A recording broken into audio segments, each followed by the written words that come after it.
The assets Andrew Berry has turned some of the former players.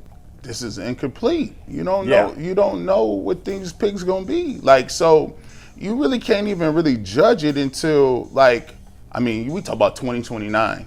Andrew Berry is either about to look like the general manager who finally gave the Cleveland Browns a real future, or he is about to become the guy fans bring up for years as another example of the franchise getting close to a reset and then wasting it.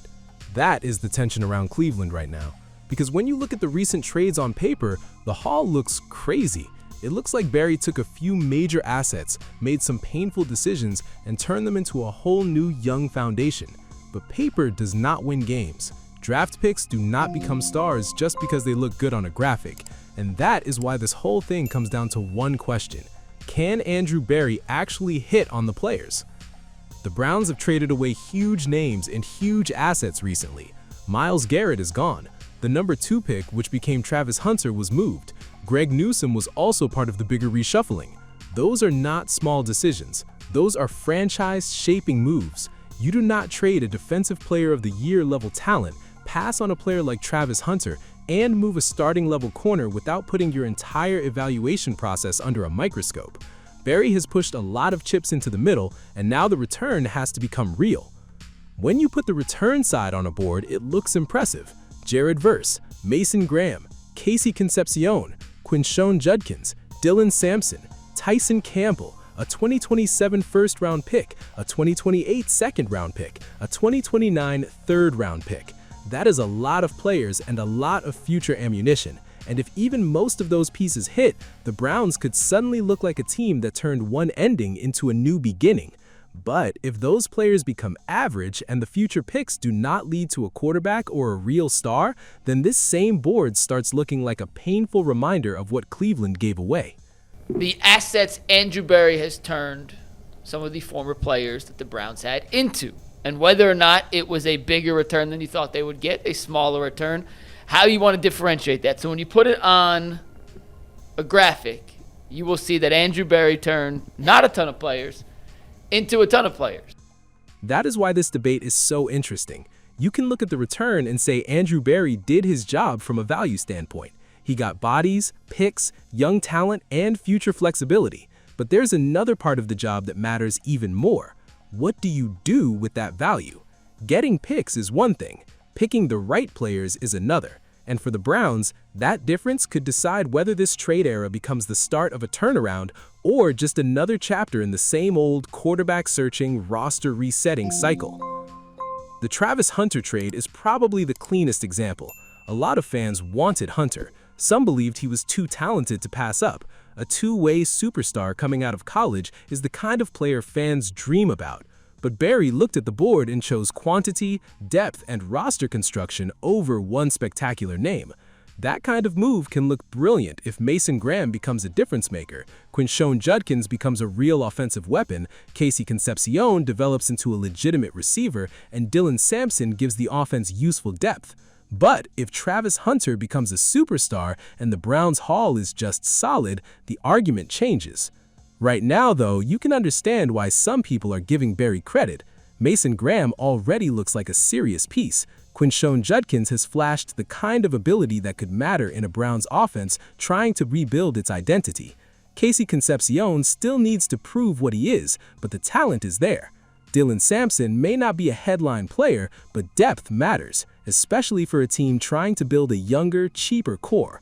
When you add all that up, the Hunter trade looks at least smart on paper. It may even end up being the best trade Berry has made if those players turn into real starters. I get why you want to dress it up. I get why you want to even do the Presti stuff and tell us that this is your SGA trade. It's going to morph into something that's going to be awesome. All right, great. But the reality is you made this trade because you thought it was the best strategic move for the Browns in order to be better 2 to 3 years from now. Then there's the Greg Newsome for Tyson Campbell part of this conversation. That one is easier for a lot of fans to understand because Newsome probably wasn't going to be part of the long-term plan anyway. If the Browns knew he was unlikely to stay, turning him into Tyson Campbell, a corner who is under control longer and has already shown he can play, makes sense. Campbell still has to prove it over a full season in Cleveland, but from a team-building standpoint, that move looks reasonable. You gave up a player who may have been leaving and got back someone who fits the next version of the roster. But the Myles Garrett trade is the one that will define everything. That's the trade nobody can fully grade yet. The Rams got Myles Garrett, and for them, it's easy. They got one of the best defensive players in football. They're trying to win now. If Garrett helps them chase a Super Bowl, nobody in Los Angeles is going to care about the cost. But for Cleveland, the grade is incomplete.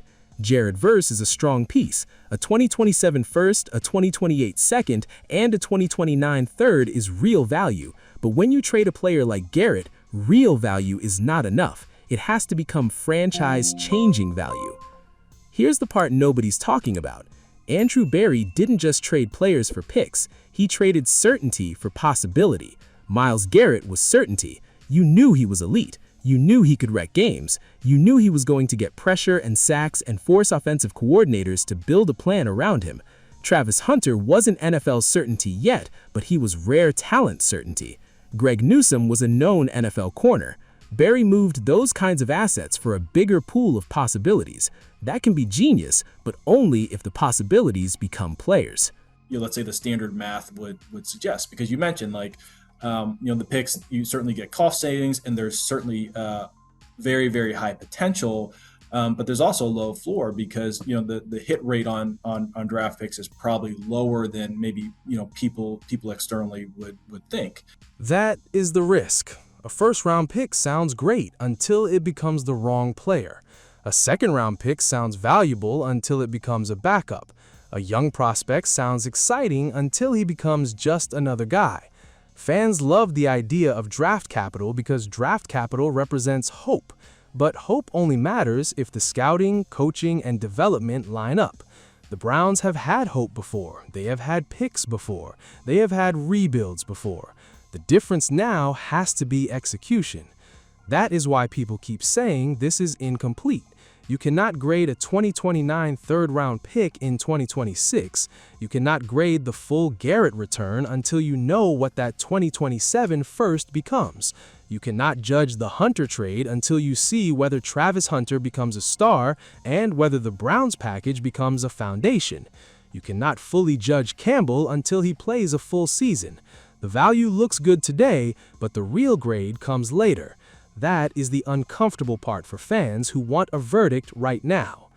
But you can still give Berry credit for getting the Browns into a better position than they could have been. After the Deshaun Watson move went sideways, this franchise needed flexibility badly. They needed picks, they needed young players, they needed cheaper contributors. They needed a way out of a roster construction problem. And through these trades, Berry has created a path. It is not guaranteed, but it is a path. That matters because a team without a quarterback and without future assets is stuck. The Browns at least have options now. And so, the way we thought about it is the ideal is probably a combination of, young cost controlled players and draft assets. You usually can't find deals that grant you or give you both. If Shedeur Sanders becomes the Browns' franchise quarterback, everything changes overnight. Suddenly, all those extra draft picks become weapons instead of backup plans. Andrew Berry's entire strategy starts looking brilliant because Cleveland would have found its quarterback without spending future first-round picks. That would make the Garrett trade easier to accept, make the additional draft capital more valuable, and give the Browns a clear path forward. But if Shedeur doesn't become that guy, then the pressure shifts to finding a quarterback in 2027, which is why those future first-round picks are so important. Browns fans are cautious because they've been through this before. The organization moved on from Baker Mayfield, searching for something better, took a massive swing on Deshaun Watson, and that gamble changed the franchise. That's why the Watson trade still hangs over every decision Cleveland makes. It was supposed to open a Super Bowl window, but instead it forced the Browns into another reset. Now, Berry is trying to rebuild the future through young talent, draft picks, and flexibility. Players like Shedeur Sanders, Mason Graham, Quinshon Judkins, Concepcion, and Tyson Campbell aren't just prospects, they're the foundation of Berry's plan. If they become impact players, the strategy works. If they don't, none of the trade value matters. Because in the NFL, winning changes everything. If the Browns start winning, fans will stop worrying about the trades and focus on the future. But if they keep losing, every move will be questioned again. That's why the next 2 seasons are so important. Barry has given Cleveland options, but now the Browns need the one thing they've been searching for decades, a franchise quarterback. If Shedeur becomes that player, this could be remembered as the moment Cleveland changed its future. If not, the Browns may once again find themselves asking the same question they've been asking for years. Who is the quarterback, and why can't this franchise ever get it right?